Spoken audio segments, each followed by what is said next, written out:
Okay, so we're going to go ahead and record this video and do this as a video lesson today in class and give you guys opportunities to get it done before break here. We're doing congruent triangles this chapter, lots of shortcuts and patterns and things like that.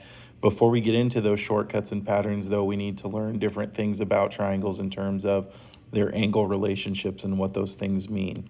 So we'll get right into it. One, we're going to be able to classify triangles by angles and sides. This is something that should not be new to us. The standard is very old. We should be able to get it done. Finding an exterior and angle measures of triangles. Again, we're going to kind of piggyback on things that we know about triangles and linear pairs to help us out with that. So a lot of today's lesson will be a review. Go ahead and take an opportunity to pause the video and write this down. Again, most of you guys know these things, but go ahead and pause. I'll talk through it real quick and briefly. So a scalene triangle means it's a classification by side, no congruent sides. Isosceles is 2, equilateral is all 3. Acute triangle, again, this is classifying by angles. You'll have to do both. Acute means all of the angles are less than 90. Right angle is a right triangle. Obtuse angle is obtuse. Obviously, that's just a singular angle for both of those, where that is the case. And then equal angular, again, is always corresponding with equilateral. So sometimes kids are not familiar with this term. Equal angular just means all the angles are the same as well. So sometimes kind of hard to see the images, but you have this triangle here. There are hash marks on the triangle here and here. We're supposed to classify the triangle by its angles and its sides. So first of all, for its classification of sides, we can see those hash marks. It is isosceles because it has 2 congruent sides.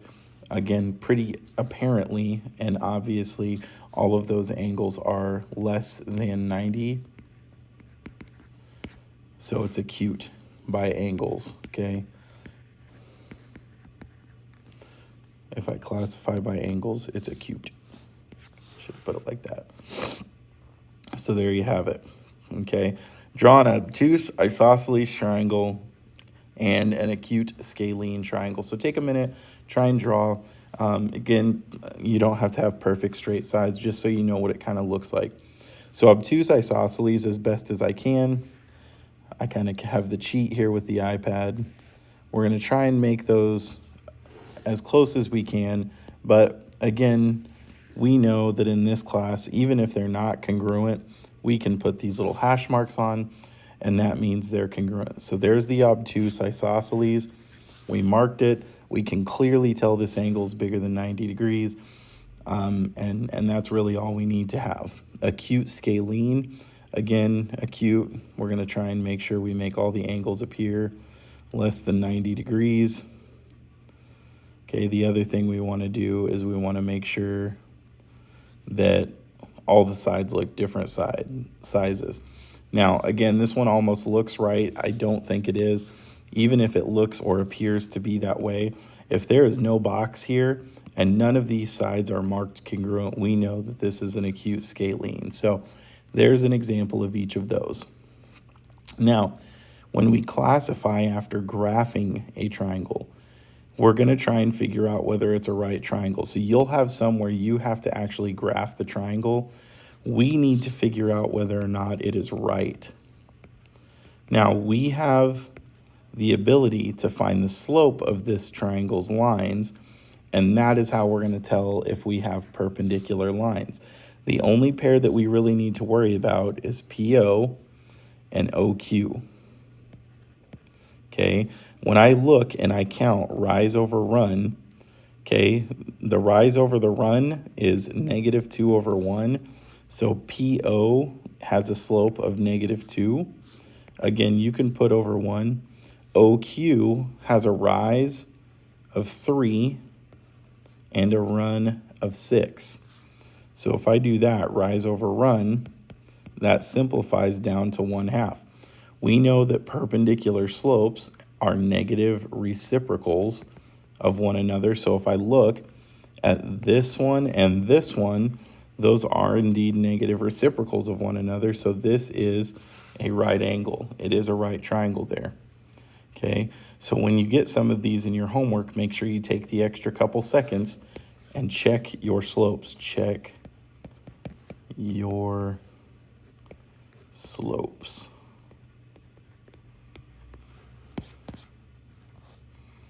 Okay, so on this one, A is at 0, 0. I want you guys to pause and try this. I'm going to go ahead and take off.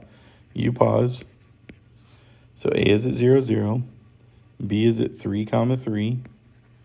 C is at negative 3, 3. So, wow, C, there we go. There's that line.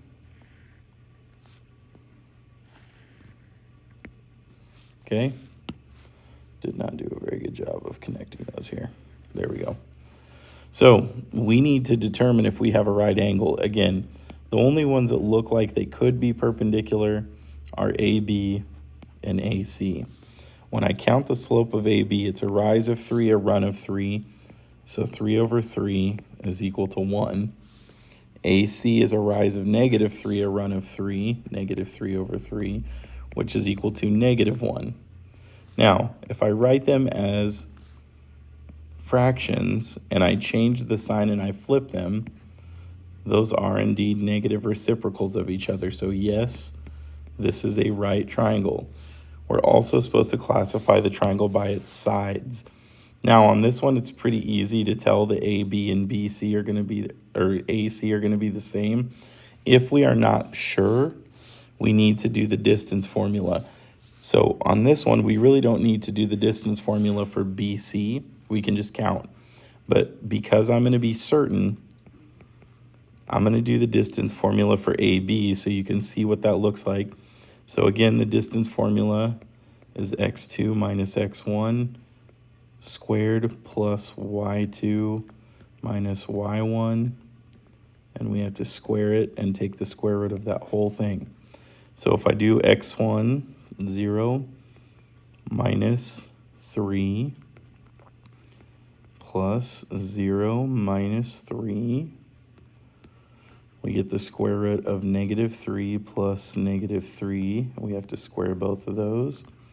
And we get 9 plus 9, which is 18. And I'm just going to leave it like that for right now. So if I do the same thing for AC, 0 minus negative 3, which is just going to be plus 0 minus 3. So it's going to be positive 3 squared. This is going to be negative 3 squared.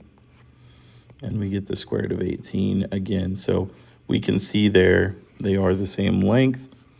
So to classify this triangle, it's an isosceles right. Again, a lot of us get in a bad habit of hustling through stuff and not showing any work. And we see it on a test and we don't know how to do it. Take the time to do the work. That way you understand the process. Next part here, pardon me for a second. Next part here is finding the angle measures of triangles. When we go to do this, we're going to refer to interior and exterior angles. Understand interior angles are on the inside. Exterior angles, sometimes kids get confused. It's after the extension of the line, okay? So the exterior angle isn't all the way around the outside. The interior and the exterior angle should form a linear pair. So if this one is 60, we know that this one has to be 130 or 20, excuse me. Okay, they form a linear pair. So the sum of all interior angles of a triangle are 180. We've known that forever. Go ahead, pause, copy it down as theorem 5.1. We're going to take a second here, see if you can't answer these and fill these blanks in. For the sake of time, after you pause and take a look at it, when I look at this, I have two pairs of alternate interior angles. First of all, I have angle 4 is going to be congruent to angle 1. And if I look, actually, let's undo that. Let's do the notation just like down below. So angle 1 is congruent to angle 4. And I have angle 3 is congruent to angle 5. because then if I look right there, it's just a change in notation. That's definition of congruence. We will see proofs again this chapter, guys, so just kind of warming you up to that. Okay, this one's kind of a handy one.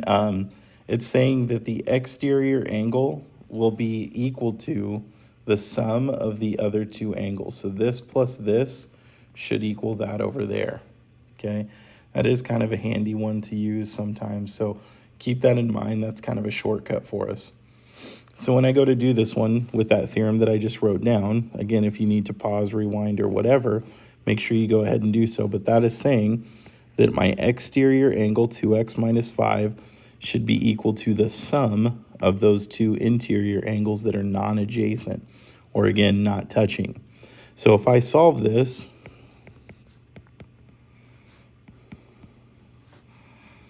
I get x is equal to 75. Now again, x is equal to 75 does not answer my question.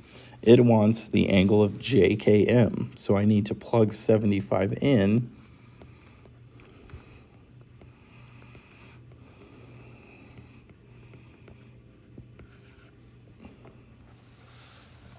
And I get my answer of 145 degrees.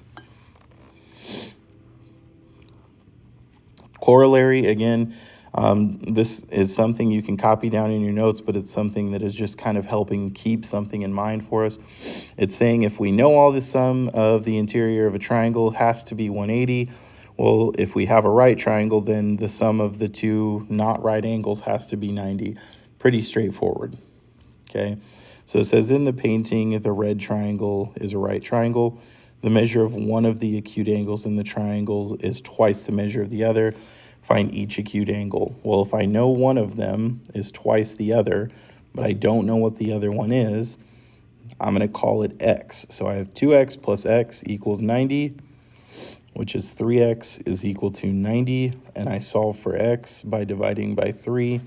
I get x is equal to 30.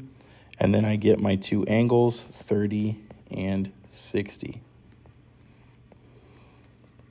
So you'll see some of those in your homework. They're not too tough.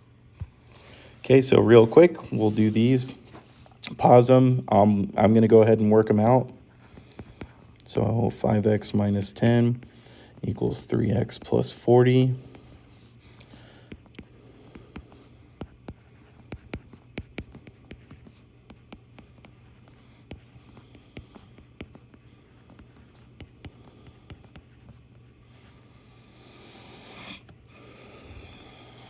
I'm going to plug in the 25. It really doesn't matter, I guess. So I'm going to say, I'll plug it in right here. 75 plus 40 plus x, or 1, equals 180. So I just need to solve for angle 1 in this one. So I'm going to do 180 minus 75 minus 40, and I get 65 degrees. This one, 2x plus x minus 6 equals 90. 3x minus 6 equals 90. 3x equals 96. X is equal to 32. We want to find the measure of each. So 2 times 32 is 64 degrees. 32 minus 6 is 26 degrees, and those should add up to 90. Okay, so again, you guys, we learned just a couple theorem and a corollary. It should be pretty straightforward. Make sure you ask questions. I'll get the homework assignment posted for you for your practice set, but we should have time to get our stuff done before break. And have a great Thanksgiving break, guys. Thank you.